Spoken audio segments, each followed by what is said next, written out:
Hello friend, क्या आप भी स्टॉक मार्केट या बिजनेस में इंटरेस्ट रखते हैं? तो अमेरिका का ये डिसीजन जो है फ्रेंड, इंडिया के लिए गेम चेंजर साबित हो सकता है फ्रेंड। क्यों फ्रेंड मैं ऐसा कह रहा हूँ? क्योंकि अमेरिका ने जो वो टैरिफ रिड्यूस कर दिया है। जी हाँ फ्रेंड, अमेरिका ने टैरिफ 50% से घटा करके अब सीधा 18% कर दिया गया है, जिससे कि इंडियन कंपनीज को काफ़ी फ़ायदा होगा। यानी कि एक बात ये जान लीजिए फ्रेंड कि जो अमेरिका में एक्सपोर्ट होता था इंडियंस के प्रोडक्ट, वो अब अमेरिकन बायर्स को सप्लाई वो जो होगी वो सस्ती मिल जाएगी, जिससे कि डायरेक्ट मुनाफा जो वो इंडियन कंपनियों को होगा, क्योंकि एक्सपोर्ट बढ़ेगा तो सीधा मुनाफा कंपनियों को जाएगा। तो अब बात करते हैं कि कौन कौन से सेक्टर इसमें जो बेनिफिट उठा सकते हैं, और कुछ स्टॉक्स के नाम में मैं आपको बताऊंगा। तो फ्रेंड वीडियो को अंत तक जरूर देखिएगा अगर आप एक इन्वेस्टर है तो चलिए वीडियो शुरू करते हैं। तो यूएस और इंडिया का जो ट्रेड डील हुआ है, इस पर क्या इम्पैक्ट पड़ेगा उसके बारे में बात करते हैं। तो सेक्टर कौन कौन सा इसमें जो बेनिफिट उठा सकता है वो आपको मैं 4-5 सेक्टर इस वीडियो में बताऊंगा। और टॉप बेनिफिशरी जिसमें जो हाई यूएस एक्सपोजर होता है, जिसका जो कंपनी का ज़्यादातर जो एक्सपोर्ट होता है प्रोडक्ट वो यूएस में ज़्यादा होता है, तो उन कंपनियों को सबसे ज़्यादा फ़ायदा होने वाला है। तो सेक्टर वाइज टॉप स्टॉक्स के बारे में चर्चा करेंगे। तो चलिए बढ़ते हैं आगे। तो फ्रेंड अगर हमारे चैनल पर नए हैं तो हमारे चैनल को सब्सक्राइब कर लीजिए। और बात करते हैं यहाँ पे पहले सेक्टर के बारे में। तो जब से जो पहला सेक्टर जो इफेक्ट होगा, जो कि सबसे ज़्यादा बेनिफिशरी रहेगा इस सेक्टर में, वो है टेक्सटाइल एंड अप्रैल का सेगमेंट। तो सबसे ज़्यादा फ़ायदा जो है फ्रेंड इसी सेगमेंट में होने वाला है, क्योंकि बांग्लादेश, वियतनाम जैसे भी कंट्री जो है इस सेगमेंट में सप्लाई करते हैं प्रोडक्ट। अब इंडिया को इससे डायरेक्ट फ़ायदा होगा, क्योंकि यहाँ के भी प्रोडक्ट जो है वो अमेरिकन मार्केट में सस्ते हो जाएंगे। तो यहाँ पर जो सबसे ज़्यादा डिमांड रहता है अमेरिका में, वो रहता है बेडशीट, टॉवल, कपड़े, ये सब का डिमांड जो है अमेरिका में बहुत ज़्यादा रहता है। तो इनसे जो डायरेक्ट स्टॉक को फ़ायदा हो सकता है, उसमें गोकुल दास एक्सपोर्ट, केपीआर मिल, वेल स्पून्स इंडिया, इन सब स्टॉक को बहुत ज़्यादा फ़ायदा जब वो होने वाला है। और मार्केट में ये काफ़ी स्टॉक जब भी बुलिश हो गए हैं और भी बुलिश रह सकते हैं आने वाले समय। रीज़न क्या है फ्रेंड? क्योंकि यूएस रेवेन्यू से रेवेन्यू हाई जनरेट होगा, मार्जिन इंप्रूव होगा, तो इससे कंपनियों को डायरेक्ट फ़ायदा होगा। अब बात करते हैं दूसरे सेक्टर के बारे में। तो दूसरा सेक्टर होगा फ्रेंड वो रहेगा sea food and shrimp exporters. तो इसका डिमांड भी जो है अमेरिका में काफ़ी ज़्यादा रहता है, क्योंकि सी फूड का वहाँ पे कंज्यूमर बहुत ज़्यादा है, तो वहाँ पे कंज्यूम्स होती है ये सब चीज़ें ज़्यादा। तो इसमें जो डायरेक्ट कंपनियों को फ़ायदा होगा फ्रेंड, उसमें जो है वो अपेक्स फ्रोजन फूड्स है, क्योंकि ये हाईएस्ट यूएस डिपेंडेंसी प्रोडक्ट होते हैं। ये कंपनी इस पर ज़्यादातर निर्भर करती है अमेरिका के ऊपर, और इस कंपनी को सबसे ज़्यादा रेवेन्यू वहीं से जनरेट होता है। अवंती फीड्स की बात कर ले तो इसको भी बहुत ज़्यादा फ़ायदा होने वाला है, क्योंकि safer diversified feed and export के ये कंपनी करती है। और तीसरा है वाटर बेस्ड टर्न अराउंड, ये भी कैंडिडेट एक साबित हो सकता है। तो आप इन सब कंपनियों को जो है वो ट्रैक कर सकते हैं। अब बात करते हैं तीसरे सेक्टर के बारे में। तो तीसरा सेक्टर रहेगा फ्रेंड वो रहेगा ऑटो एंड ऑटो एनक्लेरीज, यानी कि जो ऑटो पार्ट्स कंपनियां बनाती है वो जो है अमेरिका में ज़्यादा सप्लाई होती है इंडिया के तरफ से। तो यहाँ पे डिमांड जो वो काफ़ी बढ़ जाएगी और मार्जिन इंप्रूव होगा, ऑर्डर भी ज़्यादा आएंगे, तो इससे कंपनियों को डायरेक्ट फ़ायदा होगा।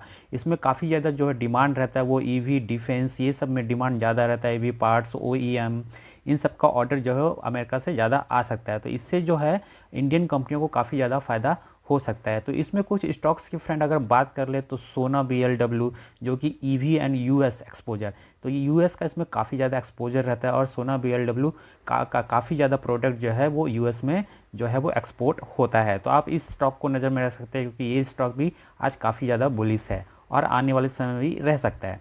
भारत फोर्ज एक स्टॉक है जिसका डिमांड काफ़ी ज़्यादा है, जो कि डिफेंस एंड एक्सपोर्ट के ऊपर निर्भर है, और यहाँ पे अमेरिका में भी एक्सपोर्ट इसका होता है, और ये डिफेंस सेक्टर से कंपनी आती है।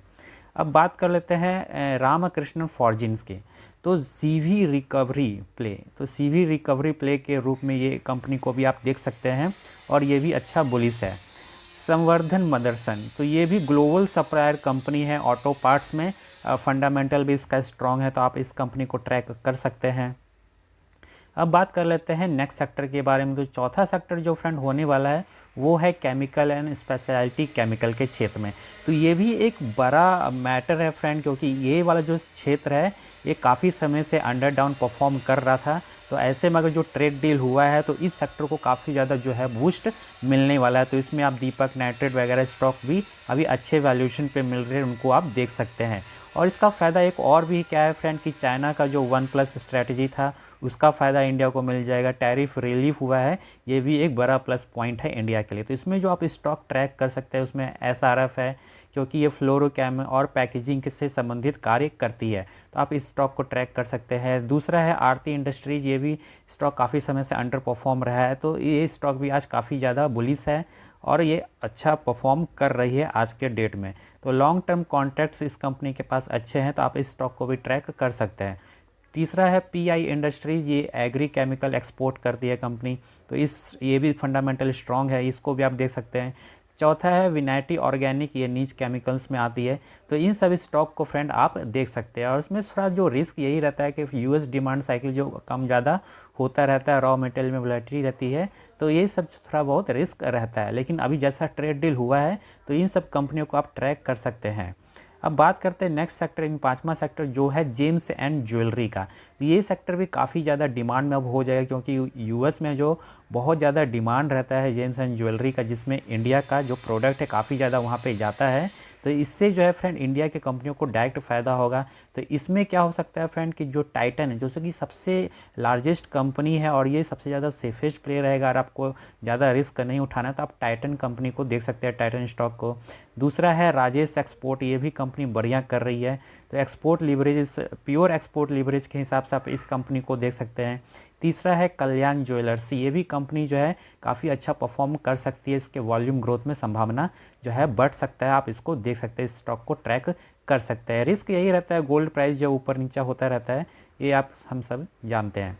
अब बात कर लेते हैं फ्रेंड कि इतना तो हमने बता दिया कि कौन कौन से जो स्टॉक है और कौन कौन से सेक्टर जो है वो बुलिश रहेंगे।